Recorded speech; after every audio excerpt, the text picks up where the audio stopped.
चलिए भक्तजनों, अब अंतिम और 7वें अध्याय में हम शनि त्रयोदशी प्रदोष व्रत, जो कि पद प्राप्ति कामना हेतु किया जाता है, उसकी कथा को श्रवण करते हैं। ओम नमः शिवाय। गर्गाचार्य जी ने कहा कि हे महामते, आपने शिव शंकर प्रसन्न हेतु समस्त प्रदोष व्रत का वर्णन किया।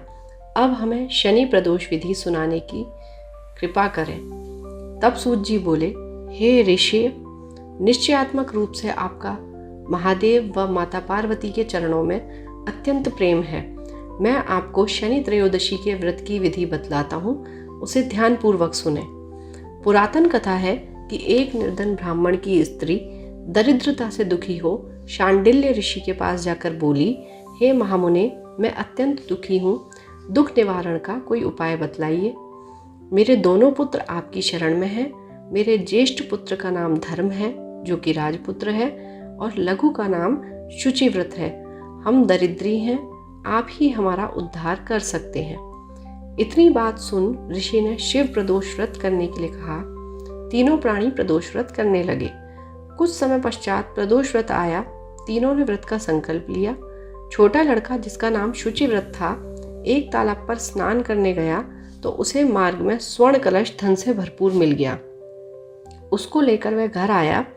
प्रसन्न हो माता से कहा कि माँ, यह धन मुझे मार्ग में प्राप्त हुआ है। माता ने धन देखकर शिव महिमा का वर्णन किया। ओम नमः शिवाय। राजपुत्र को अपने पास बुलाकर बोली, देखो पुत्र, यह धन हमें शिवजी की कृपा से प्राप्त हुआ है, अतः प्रसाद के रूप में दोनों पुत्र आधा आधा बांट लो। माता का वचन सुन राजपुत्र ने शिव पार्वती का ध्यान किया और बोला, हे माँ, यह धन आपके पुत्र का ही है, मैं इसका अधिकारी नहीं हूँ। मुझे महादेव और माता पार्वती जब देंगे तभी लूँगा। इतना कहकर वह राजपुत्र महादेव की पूजा में लग गया। एक दिन दोनों भाइयों को प्रदेश भ्रमण का विचार हुआ। वहाँ अनेक गंधर्व कन्याओं को क्रीड़ा करते हुए देख शुचिव्रत ने कहा कि भैया, अब हमें इससे आगे नहीं जाना चाहिए। इतना कह शुचिव्रत उसी स्थान पर बैठ गया, परंतु राजपुत्र अकेला ही स्त्रियों के बीच जा पहुंचा। वहां एक स्त्री अति सुंदरी राजकुमार को देखकर मोहित हो गई और राजपुत्र के पास जाकर बोली, हे सखियों, इस वन के समीप ही जो दूसरा वन है, तुम वहां जाकर देखो, भांति भांति के पुष्प खिले हुए हैं, बड़ा ही सुहावना समय है, उसकी शोभा देखकर आओ। मैं यहाँ बैठी हूँ, मेरे पैर में बहुत पीड़ा हो रही है। ये सुन सब सखी दूसरे वन में चली गईं। वह सुंदरी राजकुमार की ओर देखती रही। उधर राजकुमार भी कामुक दृष्टि से निहारने लगा। युवती बोली कि आप कहाँ रहते हैं राजकुमार, वन में कैसे पधारे, किस राजा के पुत्र हैं, क्या नाम है आपका? राजकुमार बोला, मैं विदर्भ नरेश का पुत्र हूँ, आप अपना परिचय दें। युवती बोली, मैं विद्रवेक नामक गंधर्व की पुत्री हूँ, मेरा नाम अंशुमती है। मैंने आपकी मन स्थिति को जान लिया है, आप मुझ पर मोहित हैं। विधाता ने मेरा और तुम्हारा संयोग मिलाया है। युवती ने मोतियों का हार राजकुमार के गले में डाल दिया। राजकुमार हार स्वीकार करते हुए बोला कि हे भद्रे, मैंने आपका प्रेमोपहार स्वीकार कर लिया है, परंतु मैं निर्धन राजकुमार हूँ।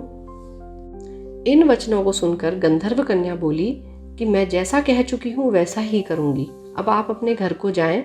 इतना कहकर गंधर्व कन्या सखियों से जा मिली। घर जाकर राजकुमार ने शुचिव्रत को सारा वृतांत कह सुनाया। जब तीसरा दिन आया, वह राजपुत्र शुचिव्रत को लेकर उसी वन में जा पहुंचा। वहीं गंधर्वराज अपनी कन्या को लेकर आ पहुंचे। इन दोनों राजकुमारों को देख आसन देकर कहा कि मैं कैलाश पर गया था, वहां भोलेनाथ ने मुझसे कहा कि धर्मगुप्त नाम का राजपुत्र है, जो इस समय राज्य विहीन है, मेरा परम भक्त है। हे गंधर्वराज, तुम उसकी सहायता करो। मैं महादेव जी की आज्ञा से इस कन्या को आपके पास लाया हूँ, आप इसका निर्वाह करें, मैं आपकी सहायता कर राजगद्दी पर आपको बिठा दूंगा। इस प्रकार गंधर्वराज ने कन्या का विधिवत विवाह किया। विशेष धन और सुंदर गंधर्व कन्या को पाकर राजपुत्र अति प्रसन्न हुआ। भगवत कृपा से अपने शत्रुओं का दमन करके राज्य का सुख भोगने लगा। जिस प्रकार राजकुमार ने अपने उच्च पद को पाया, उसी प्रकार आप सभी भक्तजनों पर महादेव की कृपा बनी रहे। आप उच्च पदों को प्राप्त करें, पदोन्नति करें, सुखी स्वस्थ जीवन का निर्वाह करें। महादेव व माता पार्वती की कृपा हमेशा आप पर बनी रहे।